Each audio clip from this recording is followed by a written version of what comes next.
What's a company secret you can share now that you don't work there? Story 1.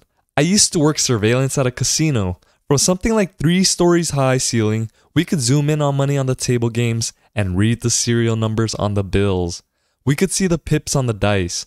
Policy was to not look down blouses. This is true, and also very annoying, because I work on the floor and the guys in surveillance can't be bothered to do their job and give us a lot of can't really say anything when we call them.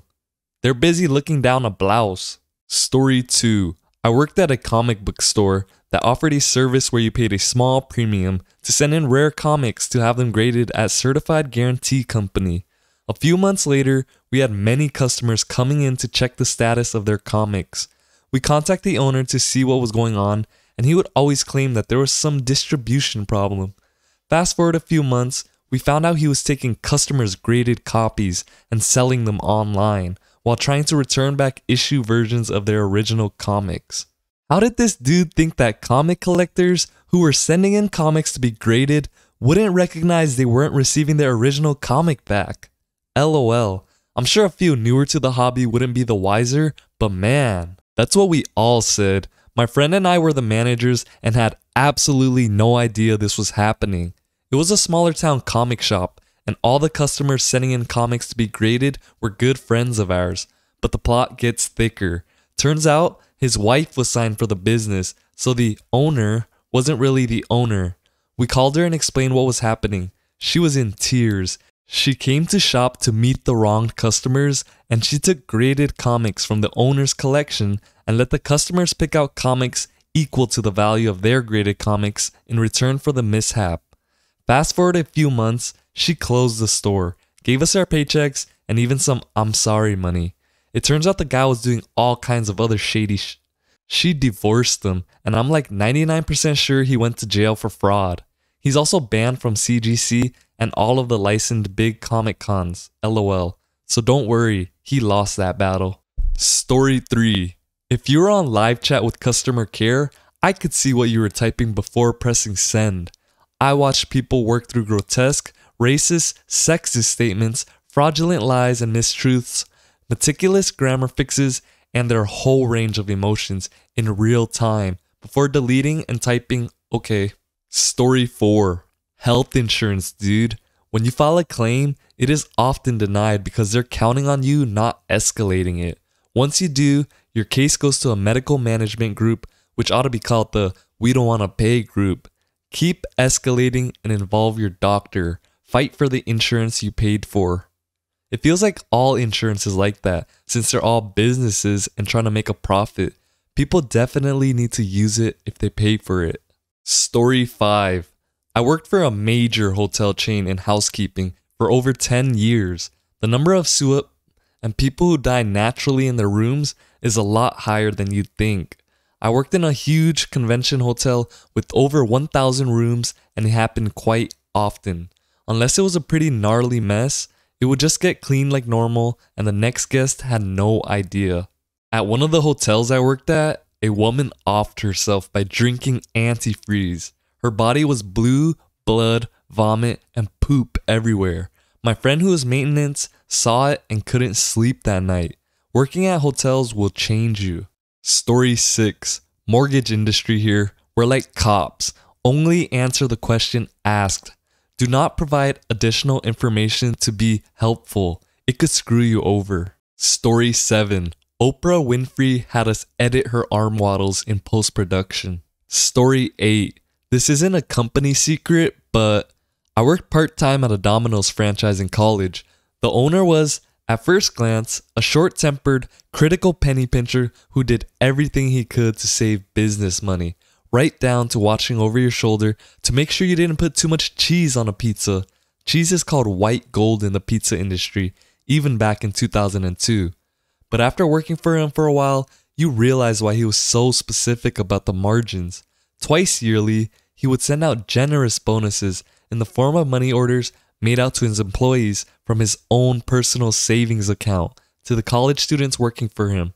The check/money orders contained the memo line, "Keep learning." The amount of the money orders would be directly correlated to the profit margins of the stores he owned. The dude did legit profit sharing. After I graduated, I heard a rumor that he was trying to start up a small education grant trust that would benefit applicants of the Farmer School of Business at Miami University, but I don't think anything ever came of it. This owner also played favorites when hiring. Every single one of his managers was a former employee. 3 of the 4 managers at his store when I worked there had graduated from my college with business degrees. All 4 of them had a small portion of their education paid for by Marvin Covington. Marvin Covington, Oxford, Ohio Domino's owner from Vevey, Indiana, died in 2017. That dude knew how to do business and do it right. Story 9. I used to work in college admissions. Rich donors, athletes, and other VIPs have lower admission criteria. They still have minimums, but they're super easy to reach, even for a selective university. In the case of the university I worked for, BYU, children of general church authorities also got this. It definitely pays to be born into a rich family. Story 10. If you pick up a wall phone at Home Depot and push 7, it activates the store-wide intercom. This works in every store in my province as far as I know. Story 11. I don't think it's a bad secret at all, but back in college, I delivered pizza for Papa John's. The store manager must have had an undiagnosed case of OCD or germophobia or something, because every night he would assign someone to do the cleaning duties, mopping floors, double-checking expiration dates, throwing away expired stuff, etc. And every night, he would absolutely lose his temper and berate whoever was doing the cleaning. They were going too fast. They weren't cleaning everything, whatever. After that, he'd always take over the cleaning himself. He was amazingly picky about the cleanliness and food quality. Expiration day is 3 days from now? F that. I'll order more. Throw that stuff away. We're not serving it.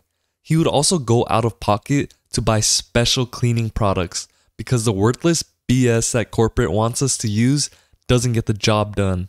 He also went out of pocket to hire some kind of specialist to clean out the fountain drink dispenser, ice machine, and all that stuff. The machine needs to always be as close to brand new as possible.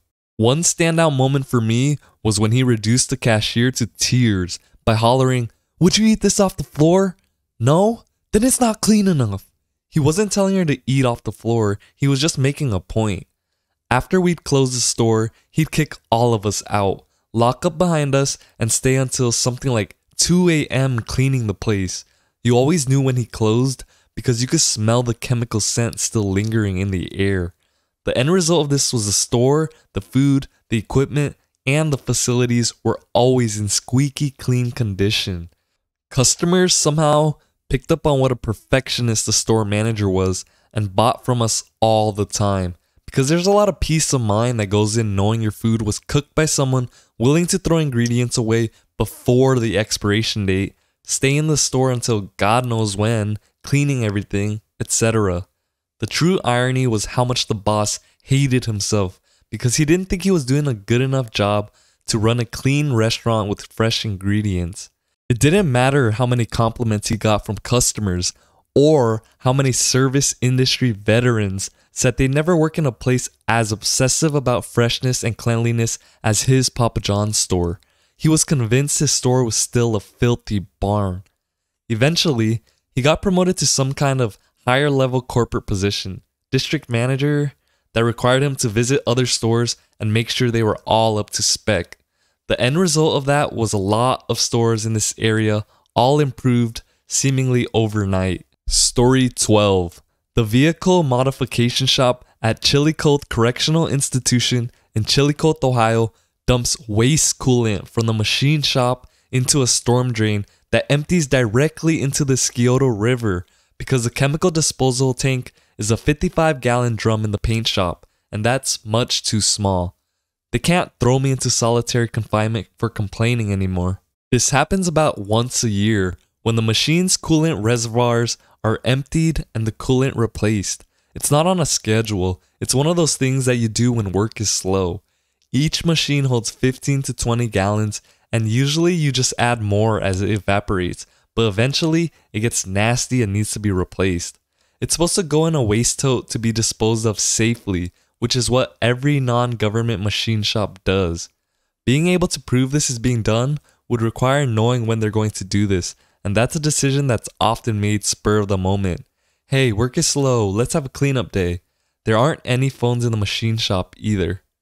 A container to store the waste properly costs $200. Why waste taxpayer money when we can just poison the taxpayers instead?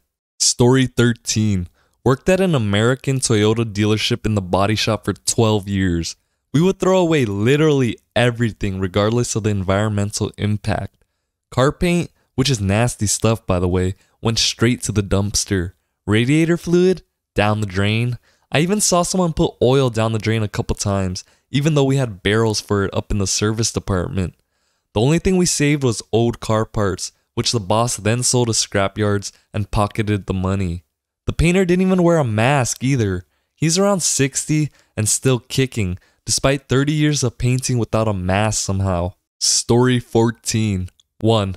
Ford parts from Mexico are way more reliable than Ford parts from Detroit, or at least they were before 2020.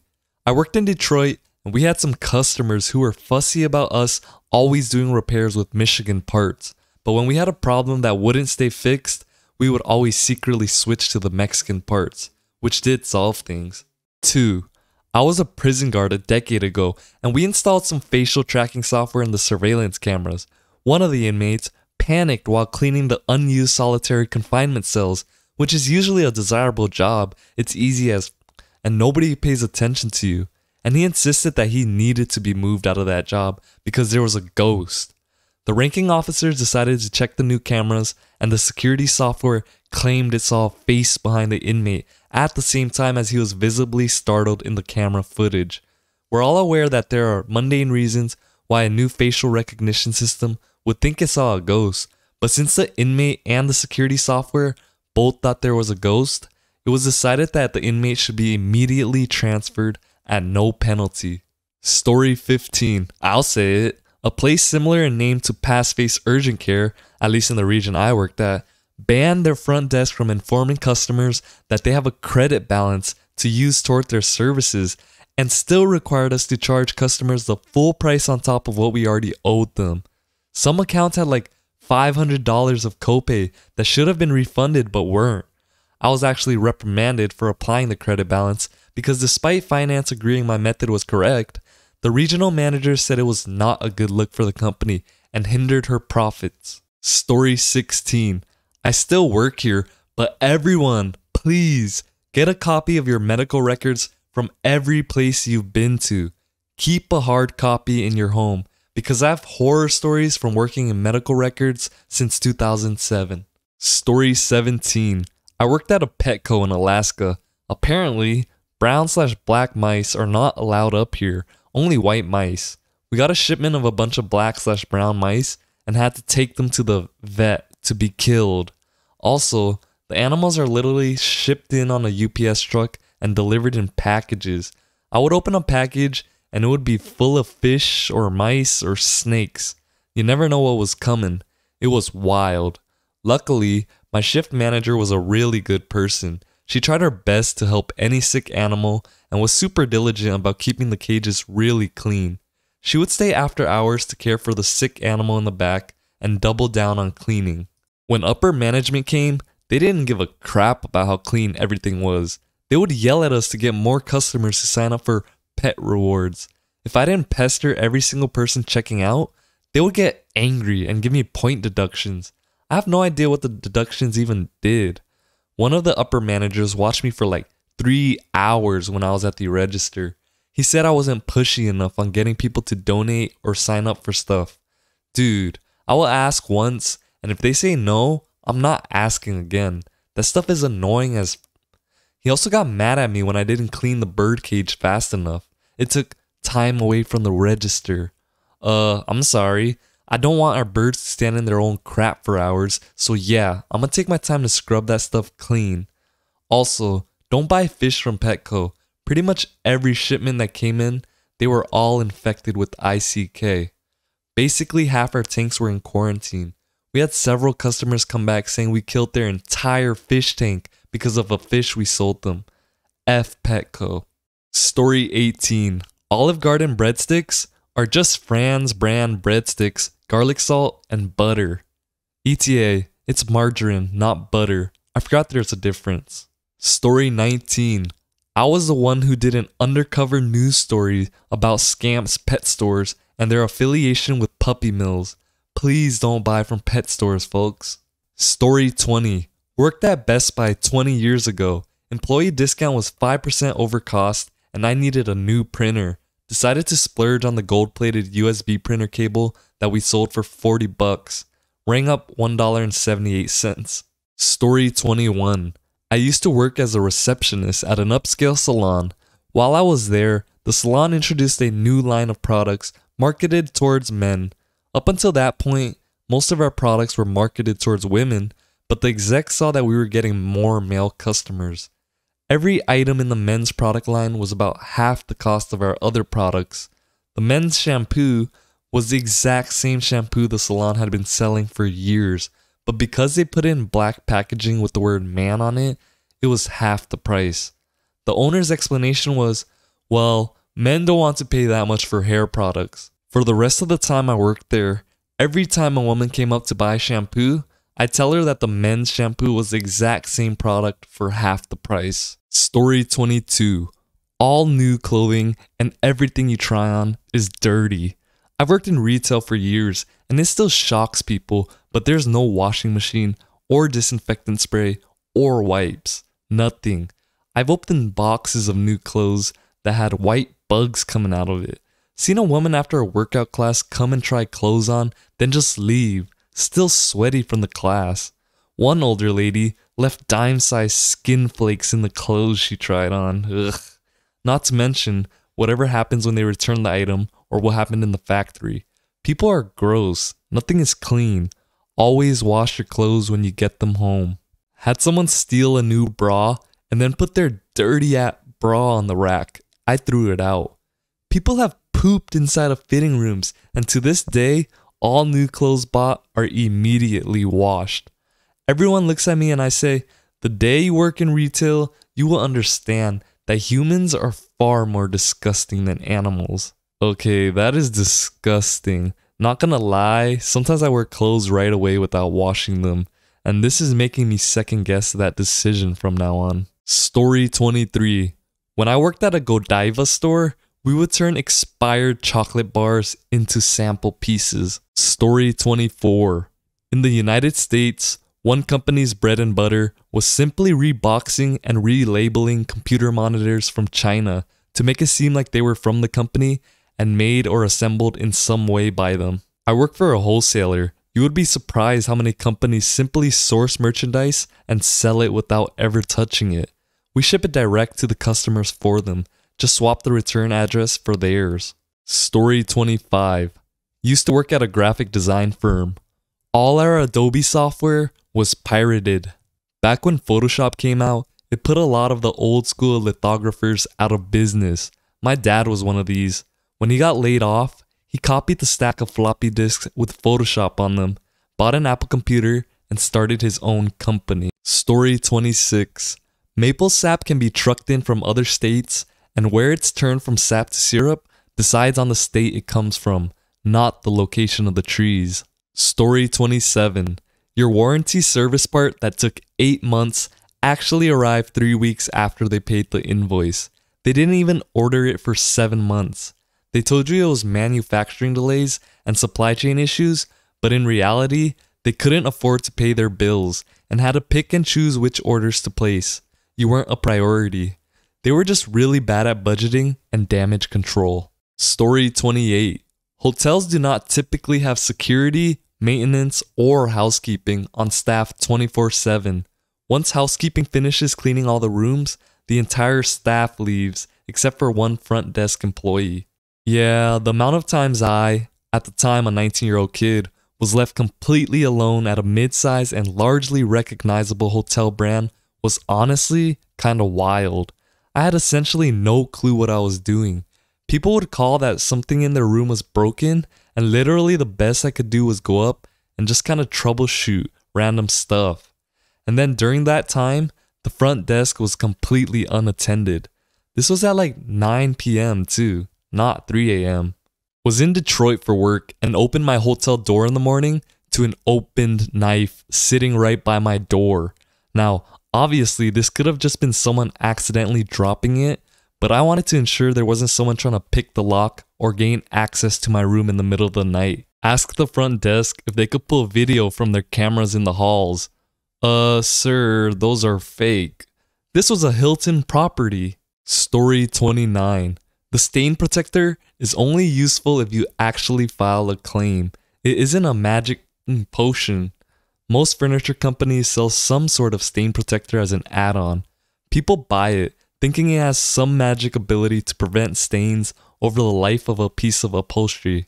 Then 5 years later, spill some Kool-Aid on that, and the stain doesn't come out.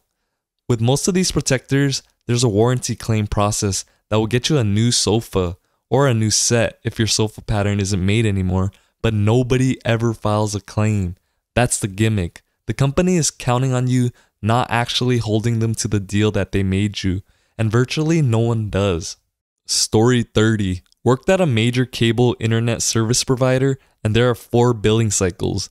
They upgraded the billing system, but did something wrong, and all but the current cycle got a late charge. But instead of fixing it immediately, we were told to credit their account if the customer called in. I did the math, and for the size of our city, and the 3 out of 4 people wrongly charged, it was over $1 million. Most people just pay their bill and don't look too close. Edit. It was Time Warner, which was bought out a couple times in my area. Story 31. I worked for a large construction company, and the sales guy would intentionally omit items from contracts because they received incentives for what would then become a change order. Me, you forgot to include any framing in this contract. Sales weasel. Oh, I guess it's a change order then. Customer cries. We had a sales lady for a home we bought who actually said to us, "Hang on, you're changing this and that? I'm not submitting it yet because if we do it 3 times, you're charged 3 times. So I'm gonna wait for the couple days you tell me you need to finalize your ideas." When we went to final sign the initial paperwork and pointed out the lot size is a lot larger than marked on plan due to the bad math, she said, you're right. You're getting a good deal. Sign right here, please. We'd given a deposit, and when we saw the error, needed to point it out for our own consciences. She honored the original deal. Got about 1/3 of the lot free. Some people are good. Story 32. I worked at a candy bagging warehouse, like the crappy 99-cent gas station candy, where we would even make trail mix by hand. Tons of sweat would drip into the mix because we would be in a 100 degrees Fahrenheit plus room with little ventilation. Also, my boss was a hunter, so 1/4 of the warehouse was dedicated to his taxidermy treasure room. Freaking smelled like poop in the summer, but he was so proud of himself. Also should add that if the expiration dates were bad, we would use nail polish remover to take the date off. Story 33. Your luggage at an airport isn't really handled with care. I worked baggage at an airport. Nothing is handled with care. If it's marked fragile, your only hope is nice baggage handlers. You should avoid packing breakable things at all costs. Edit. Not totally true. I never had one. We were trained on how to properly handle a casket. The training was, be very careful, don't drop it, and for the love of God, don't sit on it like it's a horse. True story. That's what our boss said. Story 34. Arby's manager replaced the expiration stickers on the bread with new ones. I guess so the bread would last longer that way. I threw out 100+ pitas with green fuzz on them after checking the manager's work. Yep, Subway manager used to do similar. Prepped all the veggies and meat, like way over prepped, and everything went out. Most things last 2 days. Lettuce after a couple days becomes a slimy sludge. They basically wanted me to replace all the date marking stickers and call it a day. Not only was it horrifically bad, it was time intensive, but I wasn't having it. I discarded all of it. Bins of waste. I told the area manager. Nobody did anything, just said be quiet. Then the manager disappeared off the face of the earth, thankfully for our sakes. Story 35. I used to work for a company that rhymes with Muzbead, and we used to have somebody post this question every few months for material for one of our clickbait articles.